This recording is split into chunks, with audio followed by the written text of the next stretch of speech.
Abra comigo em 2 Crônicas, capítulo 7, versículo 13. Diz: se eu fechar o céu para que não derrame a chuva, ou ainda se ordenar aos gafanhotos que devorem a terra, ou mesmo enviar a praga sobre a minha própria gente, e se o meu povo, que se chama pelo meu nome, se humilhar, orar e buscar a minha face, e se afastar dos seus maus caminhos, dos céus eu ouvirei, perdoarei o seu pecado e seus erros e curarei a sua terra. Você pode colocar a mão no seu coração e vamos estar orando como igreja? Deus amado, Deus querido, nós podemos sentir a tua presença, Senhor. Porque a igreja independe do número de pessoas, independe de templos luxuosos, Senhor. Mas ela depende da expressão do nosso coração.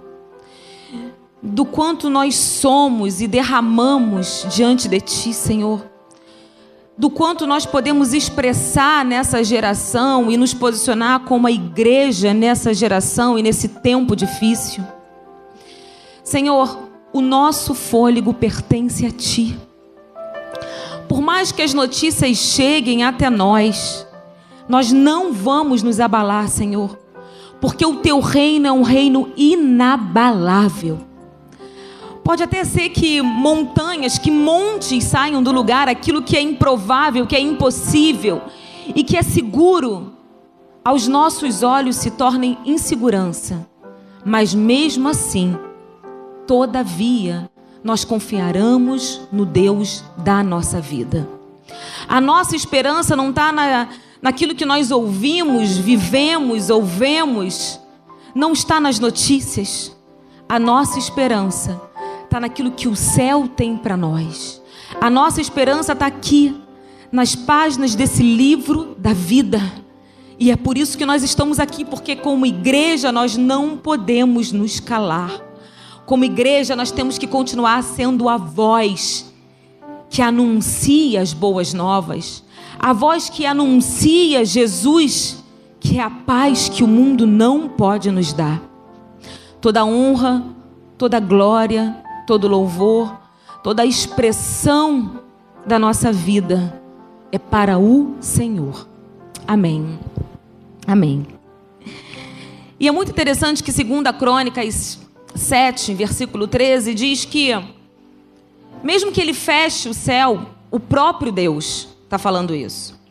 Se eu fechar o céu para que não derrame mais chuva, ou ainda se ordenar que os gafanhotos devorem toda a terra, ou mesmo enviar a praga sobre a minha própria gente.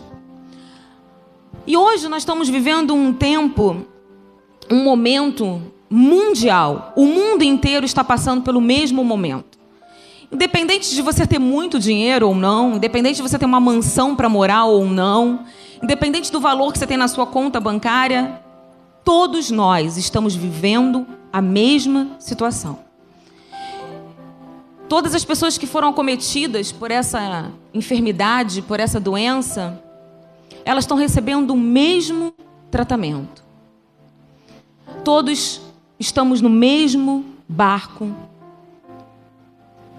Mas quando eu leio esse versículo, e ele fala que ele mesmo, se ele cerrar o céu, se ele enviar os gafanhotos para devorar a terra, ou seja, se aquilo que a gente não espera venha a acontecer, ele diz que nele mesmo, e ele mesmo, poderia sarar, poderia dar resposta, poderia nos livrar daquele mal. Mas o mais interessante é que no versículo 14, ele fala, mas que se o meu povo que se chama pelo meu nome se humilhar. E logo em seguida vem orar e buscar a minha face. A palavra de Deus não diz aqui primeiro que se você orar, se você clamar ao Senhor, Senhor, cessa, abra os céus, cessa os gafanhotos. Não. Se humilhar. O povo de Deus. E começa pela igreja do Senhor nesse tempo.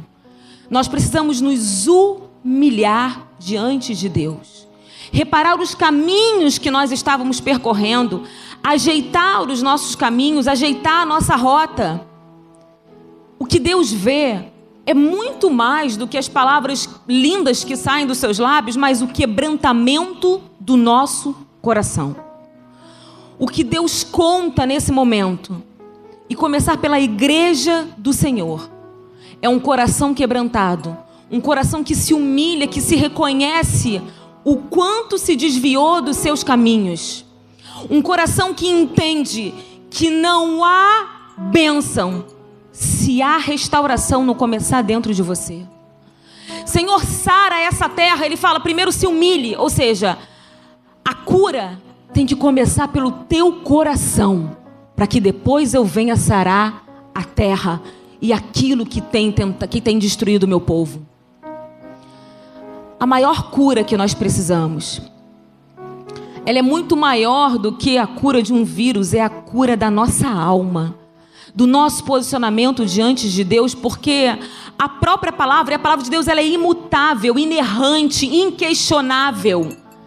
A própria palavra em Lucas e Mateus, você vê que haverão momentos difíceis, e nós estamos vivendo tempos difíceis. Estamos vivendo o tempo do fim, que haverá grande fome na terra, que haverá pestes terríveis, que haverão doenças. A palavra de Deus, ela vai se cumprir, mas qual é o nosso posicionamento? Qual é a nossa posição como igreja? E ele continua dizendo que e buscar a minha face e se afastar dos seus maus caminhos, dos céus o ouvirei, perdoarei o seu pecado, os seus erros, e aí curarei a tua terra. A igreja do Senhor, ela não se trata do tempo que você frequenta a igreja, mas ela se refere a um povo posicionado, com intimidade, que sabe quem é Deus. Se você buscar a minha face, ou seja, se você buscar a minha palavra, se você entender o que eu sou, quem eu sou, aí você vai entender que o caminho que você está trilhando nunca foi o caminho que eu quis para você. Aí você vai entender que os seus caminhos não têm agradado. Não tem me agradado. Entenda que todas as vezes que Deus, a ira de Deus se chegava no povo, era porque o povo se desviava da rota de Deus, é porque o povo começava a adorar outros deuses. E Deus vinha com a tua ira. Mas todas as vezes que o povo se humilhava, adorava a Deus, clamava a Deus, ele estava com seus ouvidos atentos, com seus olhos voltados para o clamor do teu povo. Porque ele não diz que pode ser que eu sare a terra, eu vou ver. Não. Eu, o grande Deus, sararei essa terra. Igreja, está nas nossas mãos. Ele já deu toda a direção. Nós precisamos, como igreja, Senhor, olhe para dentro de mim, Senhor, se há algum caminho mau, Senhor, traga conserto para a minha vida, traga reparação. Precisamos reparar os muros, fechar as brechas, para que o inimigo não entre na nossa vida. Precisamos clamar pela presença. Precisamos pedir para Deus inundar o nosso ser. Precisamos nos arrepender. Precisamos entender que Deus conta com a igreja nessa geração. Deus conta com a igreja nesses últimos dias que nós estamos vivendo e diante dessa notícia que abalou o mundo. Mas o que eu quero dizer é que você não serve a um reino que pode ser abalado, que é abalado. Porque quando você olha aí fora, tudo foi abalado. A economia mundial foi abalada. Tudo foi abalado. A bolsa, tudo começou a se mover diante de um vírus. tudo foi abalado, mas entenda que você não pode ter pânico no seu coração, porque você serve a um Deus que tem um reino, que nos deu um reino que é inabalável, que é intocável, que ninguém pode tocar no reino dele. Não há variação. A própria palavra de Deus diz que a sua palavra ela não sofre variação. Passam céus e terra e nada, nenhum reino, nenhum trono, nada pode abalar, pode variar, pode mudar a palavra de Deus. Deus conta com você, igreja, nessa geração. Deus conta com você, com uma palavra profética, com uma palavra de vida, com uma palavra de quebrantamento, com uma palavra de transformação para essa geração. Foi lindo eu ver lá, nós vimos agora essa semana, acho que tem 2 dias, acho que foi ontem, as pessoas cantando, adorando, independente de placa, independente de religião, porque você não serve a uma igreja, você serve a um reino. Quando João Batista ele foi para o deserto, num lugar improvável, num lugar que não tinha holofotes, um lugar que as rajadas de ventos eram muitas, por isso que ele usava aquelas roupas, um lugar que era o sol, tinha o sol muito quente, naquele lugar que não tinha holofotes, que ele não era a estrela, que não tinha tapete vermelho para ele, não tinha púlpito, não tinha nada. Mas ele entendeu que, independente das dificuldades, o propósito era maior do que aquilo que ele estava vivendo. Ele, diante dos fariseus, dos saduceus, ele falou: raça de víboras, o seu discurso, a sua palavra era dura. Mas ele entendeu que o propósito precisava continuar. Porque ele não estava anunciando qualquer um, ele estava anunciando a chegada de Jesus. A chegada de um reino, a chegada de um poder, a chegada daquele que poderia transformar, que veio te trazer vida eterna. Hoje, muitas vezes, as pessoas elas acham que para pregar elas precisam de um púlpito. Não. João Batista pregou um discurso duro e as multidões o seguiam. No meio daquele deserto. Hoje tem um deserto aí na sua frente para você pregar a palavra de Deus. Para você pregar esperança para as pessoas.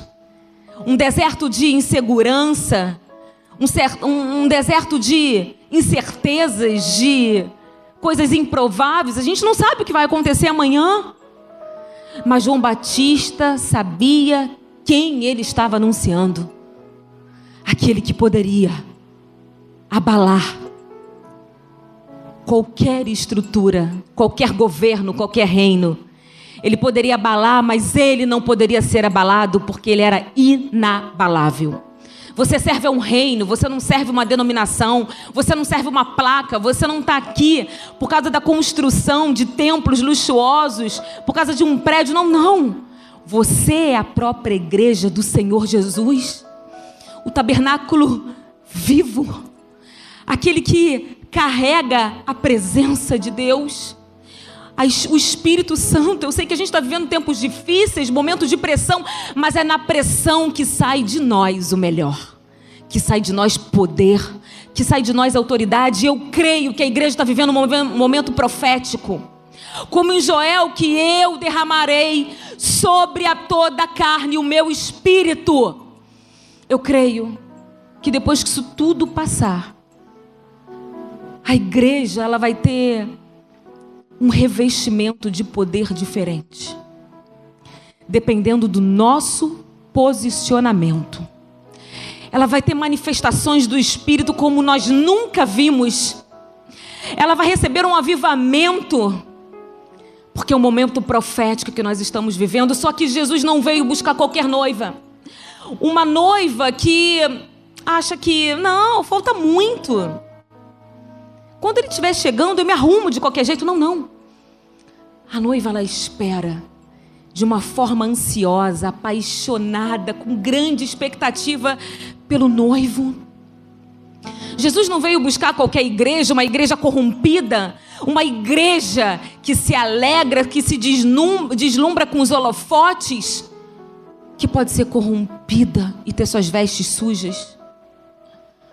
O Senhor Jesus veio buscar Uma igreja avivada, preparada e poderosa. Uma igreja que não tem saudade das coisas do mundo, dos prazeres do mundo, quando se tem o céu para você. Nós não podemos ficar agarrados às coisas do mundo quando a gente tem um céu para a gente. O que eu estou querendo dizer é que Jesus conta com você. Deus conta com você. Quando Deus chamou Davi, e Davi diante de Golias, diante daquele gigante, ele um menino, praticamente despreparado, improvável ele aparecer naquele lugar para lutar com o gigante. E quando o gigante cai, vocês entendem que quem derrubou Golias? Foi Deus. Davi só teve a oportunidade de fazer parte do processo. Você faz parte de um processo. Sinta-se amado por Deus. Sinta-se honrado por fazer parte da história. Quando Deus chamou Moisés e era improvável para ele olhar para ele e olhar para a grande missão que Deus tinha para ele, mas ele diante daquele mar vermelho, diante daquele mar, quem abriu o mar? Foi Deus. Moisés foi apenas um instrumento de Deus. E assim com tantos homens que pareciam ser improváveis, impossível de chegar onde chegaram, mas é porque foi a própria mão de Deus que os chamou. Igreja, quem te chamou foi aquele que é tão poderoso. É tão poderoso que nada pode deter. A palavra de Deus diz em Isaías 43 que quem pode arrebatar das minhas mãos, quem ou o que pode arrebatar das minhas mãos? Quem pode arrebatar você das mãos de Deus? Agindo Deus, e o versículo continua, agindo Deus, quem impedirá? Quem pode impedir de você viver o propósito que Deus te chamou? Ninguém. Mas desde que você entenda que o que você vive hoje, ele é tão pequeno perto do grande propósito pelo qual Deus te chamou. Eu fico imaginando Moisés, quando Deus se manifesta naquela sarça, e ele fala para ele, eu sou o que sou. Eu imagino Moisés, Senhor, mas a missão é muito grande para mim. Ele deve ter olhado para ele, não, isso não é para mim. Moisés, você não está entendendo. Eu sou o que sou. Fica ligado nisso. Quando você vai para o hebraico, essa palavra significa Erie, Axé, Erie, que significa no hebraico, eu serei o que serei. Eu serei tudo o que você quiser, Moisés.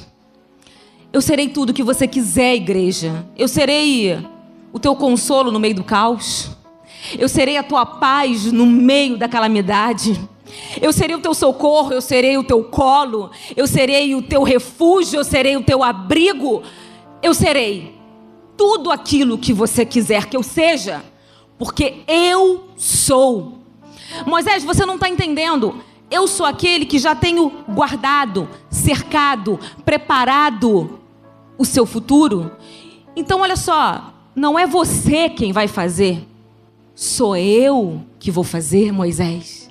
Moisés, você não está entendendo? Eu fui o Deus de Abraão, de Isaac, de Jacó. Eu sou o Deus de agora, Moisés, que estou te levando para essa grande missão, mas que a minha mão vai te conduzir. E eu vou continuar sendo. E Ele continua sendo. Ele é o Deus dessa nação. Eu serei o que serei. Eu serei tudo o que você quiser, desde que você entenda que você depende de mim. Desde que você entenda que há poder em mim. Desde que você entenda que a segurança que o mundo não pode te dar, você só encontra em mim. Você pode glorificar o nome do Senhor Jesus na sua casa, igreja. Glorifica o nome desse Deus que se manifestou para Moisés e continua se manifestando hoje na tua vida. Eu serei tudo que essa nação quiser que eu seja. Eu serei tudo que essa nação precisa nesse momento, desde que eu encontre habitação num coração quebrantado, num coração arrependido, num coração que entende que precisa se humilhar diante de mim. E humilhar é reconhecer que eu sou o Deus da sua vida. Quando Deus, todas as vezes que o povo de Israel, eles começavam a se voltar para outros deuses, ou começavam a se deslumbrar, a encantar com os prazeres do mundo, todas as vezes que eles não agradavam o coração de Deus, você consegue ver na história que Deus sempre levantava um profeta. E os profetas, eles não falavam aquilo que o povo queria ouvir. Não é verdade? Porque o compromisso dos profetas não era com o homem, não era com o povo. O compromisso dos profetas era com Deus. Então eles falavam aquilo que Deus direcionava. Então você concorda comigo que eles não eram muito bem-vindos, porque quando o povo estava adorando outros deuses, estava envolvido, seduzido por aquele ambiente, por aquela situação, isso gerava desconforto para eles. Afinal, o profeta vinha para anunciar o quanto eles estavam enfurecendo Deus, o quanto eles estavam se desviando do caminho. E quando a gente olha para Jeremias, que foi um grande profeta, Jeremias chorou pelo povo, Jeremias entendeu que a dor do povo era a dor dele.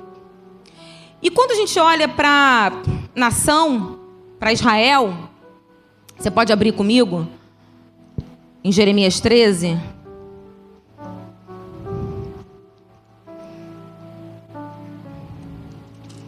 Agindo Deus, quem impedirá? Então, Jeremias 13 fala do cinto. Assim me ordenou o Senhor. Vai e compra um cinto de linho e coloca-o em volta da tua cintura, mas não permitas que se molhe na água. Então, assim, deixa eu localizar vocês. Aqui se tratava de 580 a.C. Esse era o ano. E Jeremias estava diante de um povo que tinha mudado a sua forma de cultuar. Eles estavam cultuando a outros deuses. A nação realmente tinha esquecido das promessas que Deus havia feito ao seu povo. Ali era uma nação de sacerdotes. Havia promessa para aquele lugar, para aquele povo. E eles estavam se esquecendo. Era um povo ingrato, era um povo que havia sido embanhado, mergulhado nos pecados. E eles se esqueceram das promessas de Deus. E o juízo de Deus chegaria àquele povo. O cativeiro estava por vir. E Jeremias, nesse momento, Deus mostra para Jeremias, Deus fala assim: Jeremias, eu quero que você pegue um cinto de linho, você vai comprar esse cinto de linho, você vai colocar nos seus lombos. Cinto de linho, cinto se refere a uma peça, fazia parte da roupa, da vestimenta de um sacerdote. Aquela nação tinha sacerdote. O cinto fala do compromisso, da comunhão com Deus, da intimidade no relacionamento com Deus, da pureza. O cinto não pode ser colocado em outro lugar, a não ser nos lombos.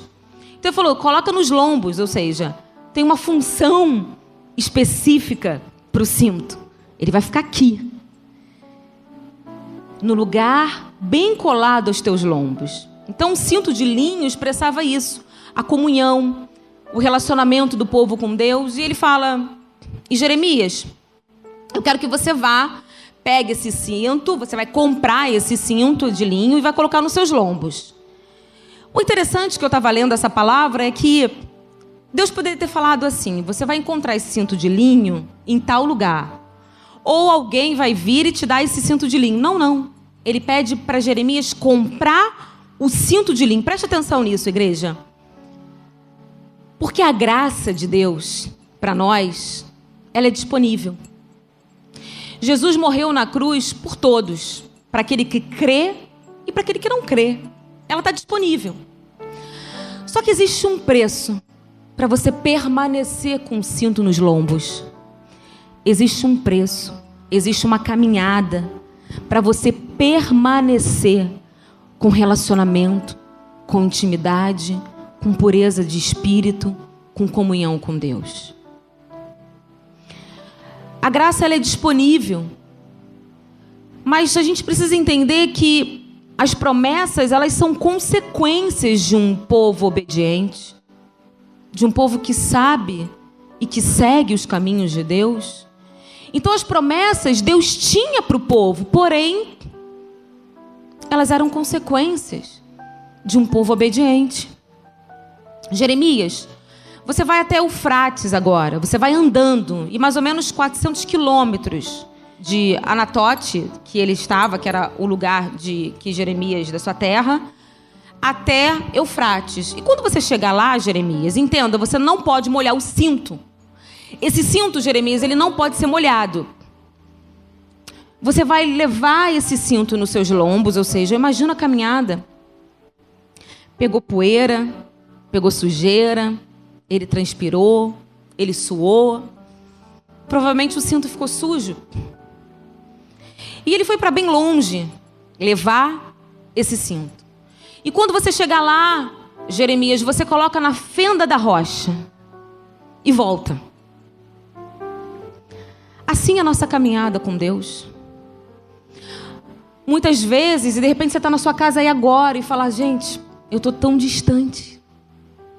Eu caminhei para tão longe como Jeremias. Passei por momentos tão difíceis que sujaram as minhas vestes, que fizeram eu me deleitar com os prazeres do mundo.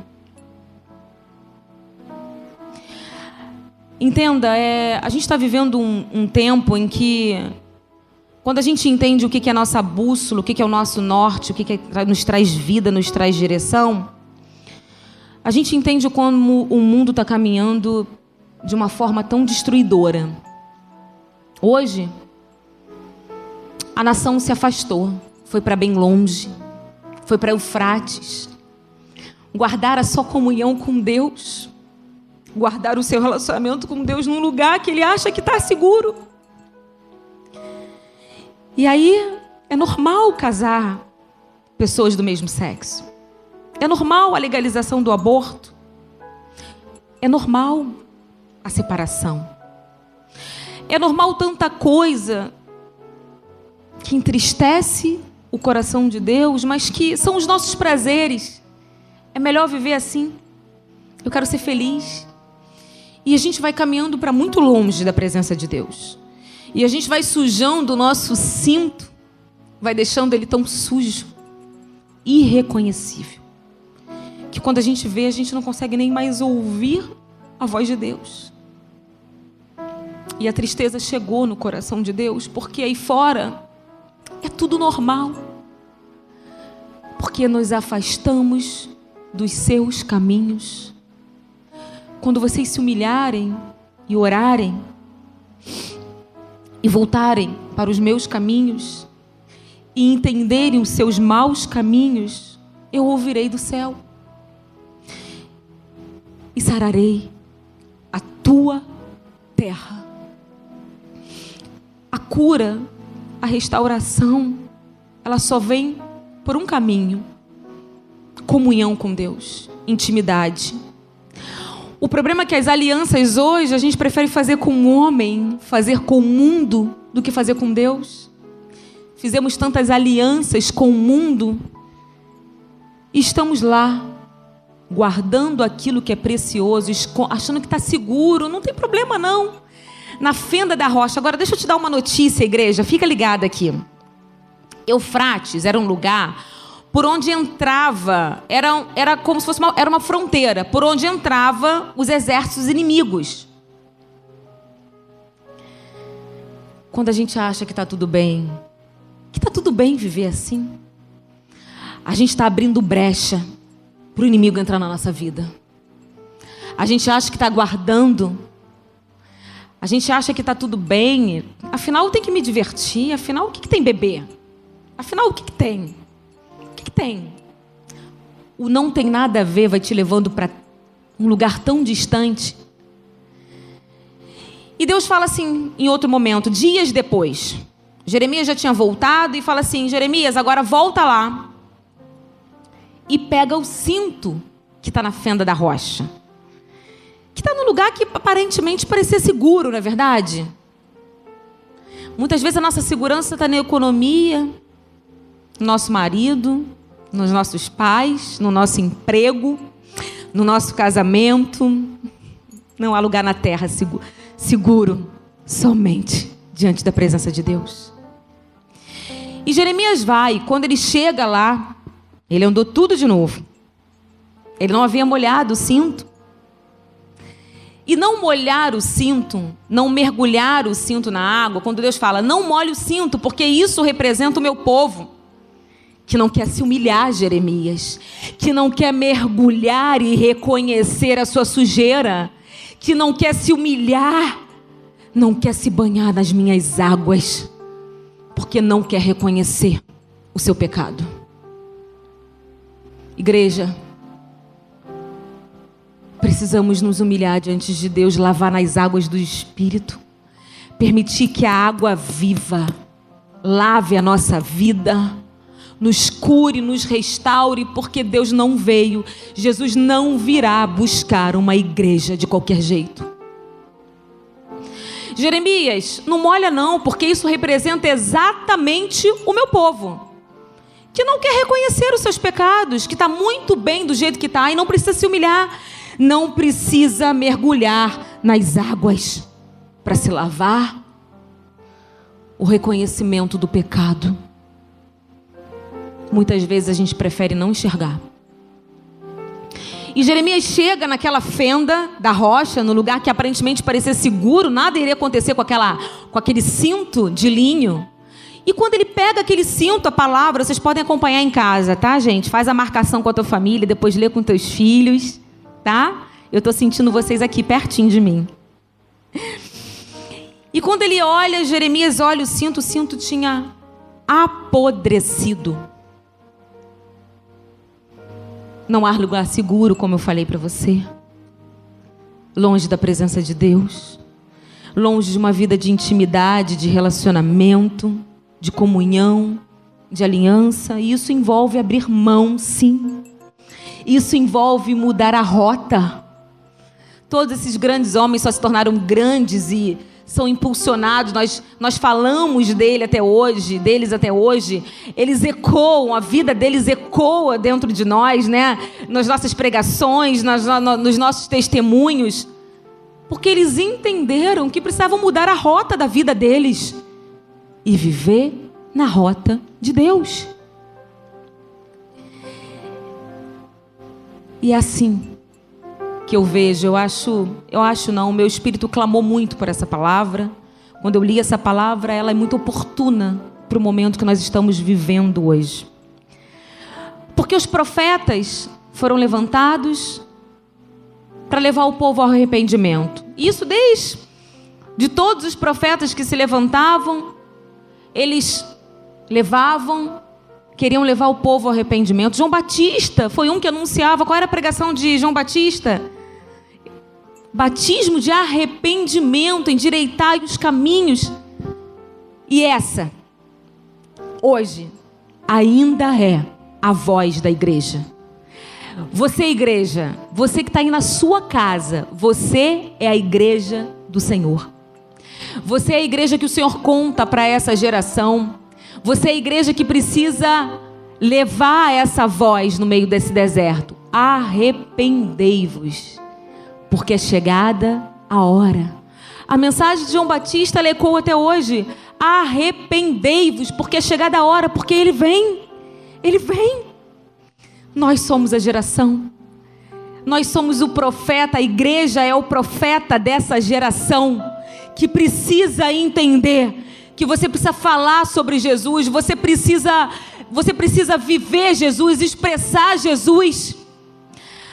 A palavra de Deus em Coríntios, ela fala exatamente que nesse tempo, os homens, o Deus desse século, ela fala exatamente assim, o Deus desse século, ele cegou o entendimento dos descrentes. Mas como nós não viemos anunciar a nós mesmos, viemos anunciar Ele vai se encarregar de fazer através da sua vida. Não pare de anunciar Jesus. Não pare de anunciar. Por mais que pareça que as pessoas não ouçam, por mais que pareça que você é uma pessoa bitolada, que só fala de Jesus, fale. Mas primeiro viva, primeiro expresse quem é Jesus na sua vida. O povo de Deus, a igreja de Jesus, ela precisa ter um caráter moldado. Porque falar implica em palavras, mas viver Jesus implica em atitudes. E Jesus nunca chamou uma igreja que expressa por palavras o seu amor. Jesus sempre veio para buscar uma igreja que vive apaixonada por Jesus. Afinal, o noivo só casa se estiver muito apaixonada, muito apaixonado. Nós precisamos entender que, ainda assim, Deus por diversas vezes teve misericórdia do teu povo. Ele inclinou os ouvidos e ouviu o seu clamor. Não o clamor dos teus lábios, porque Deus o que vê é o nosso coração. Não ache que você viver a tua maneira, viver do teu jeito, viver conforme as suas vontades vão te levar para um lugar seguro de vida. Vai te trazer podridão.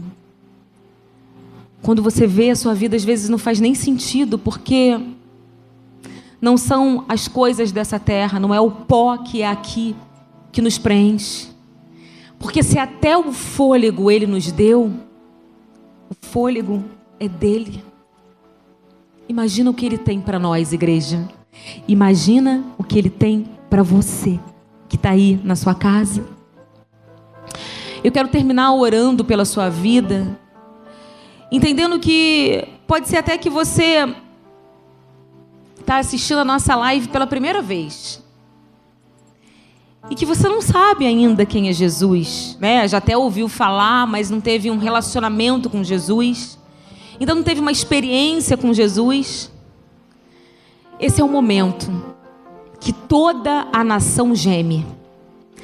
Toda a nação, ela precisa muito mais do que uma vacina, porque outras pestes virão, a fome virá, porque a própria palavra de Deus diz, quando ele fala do quarto cavalo em Apocalipse 6, e o seu cavaleiro se chama Morte, e ele tem a cor dele é meio pálida, que se você vê a descrição, o significado dessa cor, ela significa morte.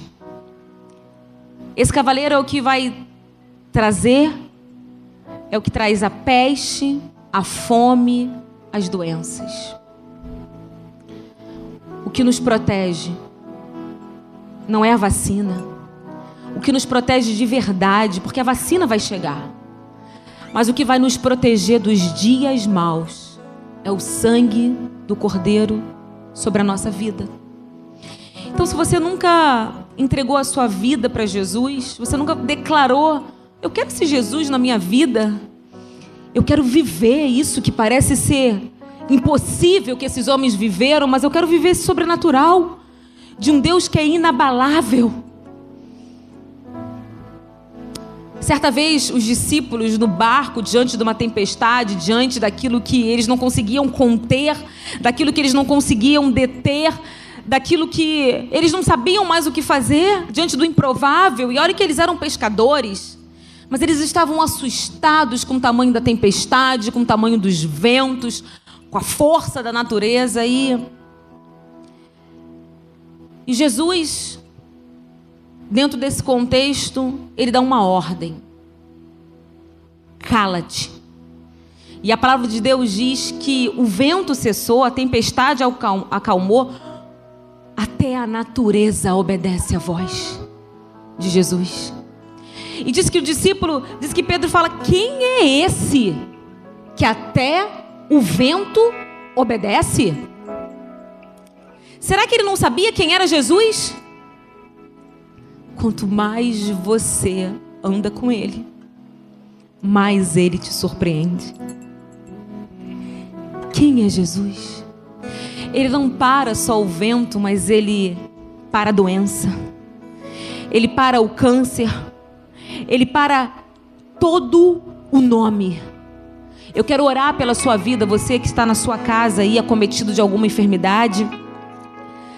Mas eu quero que você, que quer entregar a sua vida para esse Jesus, para esse nome que está acima de qualquer outro nome, de vento, de tempestade, de doença, de depressão, de pânico, de câncer, só há um nome que está acima de qualquer outro nome, e nele há poder para curar enfermos, para curar os feridos da alma, para curar qualquer coisa, porque antes da fundação do mundo ele já era Deus.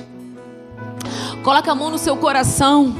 Não perca a oportunidade de conhecer mais desse Jesus que pode transformar a tua história. Nada mais nos traz segurança nesse mundo. O que traz segurança para a gente é a bolsa, é a ciência. Nada mais. A nossa segurança está em Ti, Senhor. Quem é esse que até o vento obedece?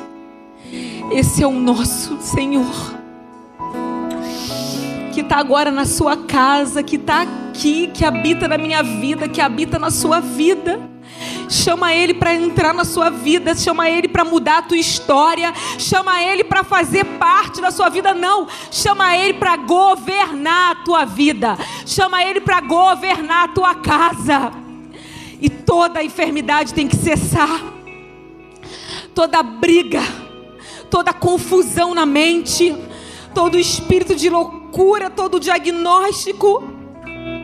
Não há nada que possa ser, que não venha a ser abalado quando o nome de Jesus, que tem poder, chega no ambiente. Eu levo uma palavra de vida para vocês agora. Fala: Senhor Jesus, faça mudar a minha história. Repete comigo, igreja.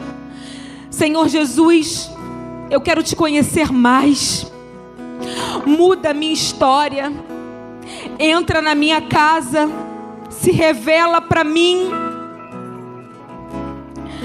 Tira todo o pânico da minha vida, todo medo, toda aflição, toda angústia. Que eu venha olhar para o alto, da onde vem o meu socorro. Senhor, entra na minha casa, escreve meu nome no livro da vida, porque a partir de hoje eu aceito como Senhor da minha vida. Deus amado, Deus querido, muito obrigada, Senhor. O culto nós entregamos para Ti, mas quem sai cheio, quem sai renovado, quem sai restaurado somos nós. Porque não há nada que nós venhamos a Te entregar que o Senhor não venha nos surpreender, derramar mais ainda sobre nós, Senhor. Não há nada que nós venhamos fazer que o Senhor não venha entregar, nos surpreender. Obrigada, Deus. Obrigada pela Tua igreja. Acende a Tua igreja, acende a Tua noiva. Prepara a Tua noiva, Senhor. Que ela tenha paixão, que ela tenha amor por Ti, Senhor. Que nós entendamos, Senhor, que mesmo que as notícias sejam notícias que possam nos levar a pânico, a medo, ainda assim a nossa alegria, a nossa esperança está em Ti, Senhor. Mesmo que tudo venha se abalar, Nós nos agarramos naquele que está no alto, naquele que nunca perde o controle. Não há nada que venha pegar Deus de surpresa. Entenda isso, Ele tem o controle de tudo e de todos. Entrega a tua vida, se derrame, se posicione diante de Deus. Não brinque com Deus, não há tempo para isso, igreja. Há tempo de você se levantar como a igreja da última hora, como a igreja que ecoa a palavra viva, que leva a paz, que instrui a verdade para esse mundo. Assim nós te agradecemos e louvamos o teu nome. O nosso Deus que se manifesta hoje é o mesmo que se manifestou para Moisés. Eu serei o que serei. O Senhor continua sendo o Deus da nossa vida. Em nome de Jesus, amém. Salmo 145, versículo 18 diz que o Senhor está junto de todos aqueles que invocam o seu nome, de todos que clamam por sua presença com sinceridade, com o coração quebrantado, que expressa a sua verdade. Assim, Ele realiza os desejos daqueles que o reverenciam, ouve-os clamar por socorro e os salva. Ele é a nossa esperança. Continue clamando, nação. Continue clamando, igreja. O nosso clamor, a oração do nosso coração está chegando ao trono de Deus. Continua, porque só Ele pode sarar e transformar a tua vida e essa nação. Que Deus te abençoe.